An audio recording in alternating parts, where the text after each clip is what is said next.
Sympathetic receptor থেকে আমাদের নর অ্যাড্রিনালিন রিলিজ হয়।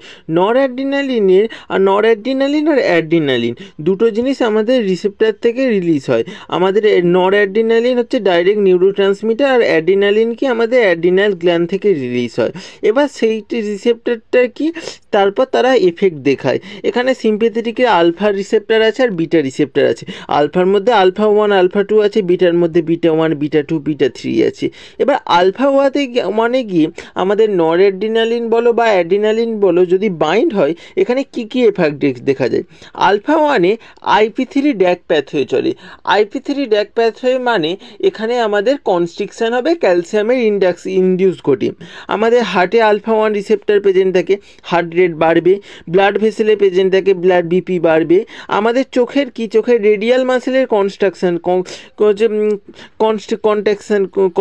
করবে, আর রেডিয়াল মাসেলের কনস্ট্রিকশন করলেই আমাদের হচ্ছে ডায়ালেট হবে। আর আমাদের যদি সার্কুলারি মাসেলে করে তখন কনস্ট্রিকশন হলো। This is the circular muscle and this is the radial muscle, ত্রিভুজ আকারের। স্মুথ মাসেলে কনস্ট্রিকশন করবে, ব্লাডারে টাইগন মাসেলের কনস্ট্রাকশন করবে, আর লিভারে গ্লাইকোজেনোলাইসিস করবে। গ্লাইকোজেনোলাইসিস করলে আমাদের কি গ্লাইকোজেন ভেঙে গ্লুকোজে কনভার্ট হবে। তারপরে আমাদের হাই ব্লাড গ্লুকোজ লেভেল বাড়বে। স্যালিভারি গ্ল্যান্ডে কি করবে, পটাশিয়াম এবং ওয়াটারের সিগ্রেশনকে বাড়াবে। এছাড়াও সেমিনাল ডাক্টের কনস্ট্রিকশন করে আমাদের সিমেনের প্রোডাকশানকে ইনক্রিজ করবে। এইটা হলো আমাদের হচ্ছে আলফা 1-এর ক্ষেত্রে। আর আলফা 2-র ক্ষেত্রে আমাদের সেম জিনিস, এই presynaptic neuron, post synaptic neuron. Presynaptic neuron থেকে আমাদের রিলিজ হয়ে এটা কি এখানে হচ্ছে আমাদের অটো রিসেপ্টর হচ্ছে আলফা 2। এখানে গিয়ে যদি বাইন্ড হয় তখন কি করবে, আলফা 2-তে গিয়ে যখন বাইন্ড হবে তখন আলফা 2 ইনহিবিটরি অ্যাকশন দিবে, নর অ্যাড্রিনালিনের রিলিজকে আমাদের ইনহিবিট করবে। আমাদের মনে রাখতে হবে ফার্স্ট সবসময় আলফা 1 আমাদের রেসপন্স প্রডিউস করে, তারপরে প্রডিউস করে আলফা 2।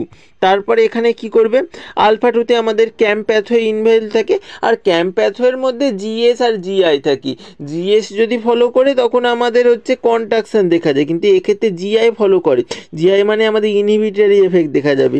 এখানে কি করবে, আমাদের আলফা 2 অ্যাড্রিনালিনের পরিমাণ যখন কমে যায় তখনই মেনলি আলফা 2 ডোমিনেট করে। অ্যাড্রিনালিনের পরিমাণ বেশি থাকলে বেশিরভাগ ক্ষেত্রে আলফা 1 ডোমিনেট করে। এখানে অ্যাসিটাইল কোলিনের লেভেলটা কমবে, অ্যাড্রিনালিনের লেভেলটা কমবে, আমাদের ইনসুলিনের লেভেল কমবে। আলফা 2 মিক্স এফেক্ট দেয়। আলফা 2-র মধ্যে আবার আইসোফর্ম থাকে, alpha 2A, alpha 2B, alpha 2C। Alpha 2A-তে গিয়ে যদি বাইন্ড হয় আমাদের বিপি রিল্যাক্স হবে। এখানে ব্রেন কার্ডিওভাস্কুলার সেন্টারে মেডুলা অবলাঙ্গাটাতে গিয়ে রেসপন্স পাঠাবে যে আমাদের কার্ডিয়াক আউটপুট বেশি হচ্ছে, তখন আমাদের রিল্যাক্স হবে। আর আলফা 2C এখানে কন্ট্রাকশন করে আমাদের হচ্ছে এখানে আলফা 2B সল্ট ফর্মেশন করে আমাদের কার্ডিয়াক আউটপুটকে বাড়ায়, ভলিউম বাড়িয়ে দিয়ে। আর আলফা 2C কী করে, স্মুথ মাসেলের কনস্ট্রিক্ট করে যখন কোল্ডে বেশি করে। তবে আলফা 2B আলফা 2C তেমন ডোমিনেট করেনি, মেজরলি আলফা 2A ডোমিনেট করে, ডাইরেক্টলি গিয়ে এফেক্ট দেখায়।